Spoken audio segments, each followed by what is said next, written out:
झारखंड में ईडी की ओर से मंत्री आलमगीर आलम के पीएस और कई ठिकानों पर छापेमारी की गई।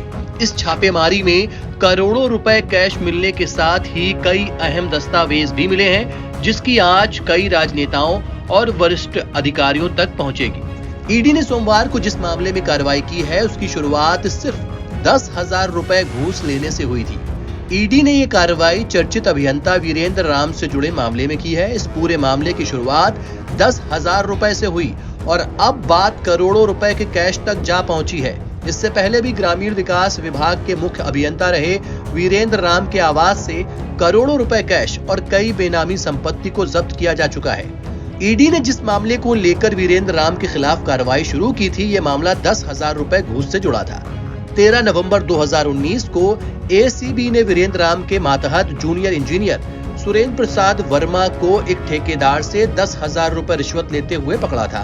हालांकि जेई की ओर से ठेकेदार से 1 लाख रुपए रिश्वत की मांग की गई थी। जिस वक्त सुरेश प्रसाद वर्मा को पकड़ा गया था, उस दौरान वो जमशेदपुर में वीरेंद्र राम के मकान में रहते थे। एसीबी ने जब सुरेश वर्मा के ठिकानों पर छापेमारी की, तब घर से 2 करोड़ रुपए से ज्यादा बरामद हुए थे।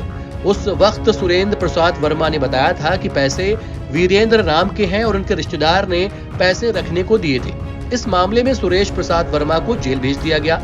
एसीबी ने तब जांच का दायरा बढ़ाया तो वीरेंद्र राम की अकूत संपत्ति की जानकारी मिली। ईडी ने पिछले साल फरवरी महीने में भी मुख्य अभियंता वीरेंद्र राम के 24 ठिकानों पर छापेमारी की थी।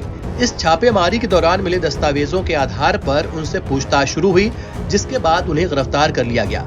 झारखंड के इस मुख्य अभियंता के ठिकानों से 30 लाख रुपए के अलावा 1.5 करोड़ रुपए के जेवरात भी मिले थे। इसके अलावा ईडी को उनके 100 करोड़ रुपए से ज्यादा की चल अचल संपत्ति भी मिली थी।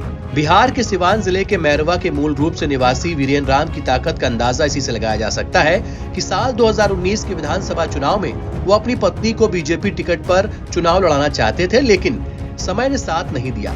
एसीबी की जांच में उनका नाम सामने आ गया और अपनी पत्नी को टिकट वो नहीं दिला पाए। वीरेंद्र राम ने ही ईडी को बताया था कि एक मिनिस्टर के यहाँ रिश्वत का पैसा पहुंचाया जाता है। इसके बाद झारखंड के ग्रामीण विकास मंत्री आलमगीर आलम का नाम पहली बार सामने आया। इस जांच के दौरान ही आलमगीर के निजी सचिव संजीव लाल का नाम सामने आया और अब संजीव लाल के घर में काम करने वाले नौकर के यहाँ से ये कैश बरामद हुआ है। अब जिस शख्स के यहाँ से ईडी ने इतना करोड़ों रुपया बरामद किया है, उसको सिर्फ 15,000 रुपए सैलरी मिलती है। हालांकि अब अधिकारियों ने नोट गिनने वाली मशीन और कर्मचारियों को बुलाया है। ईडी का मानना है कि यह काली कमाई का हिस्सा है। एनबीटी ऑनलाइन की रिपोर्ट।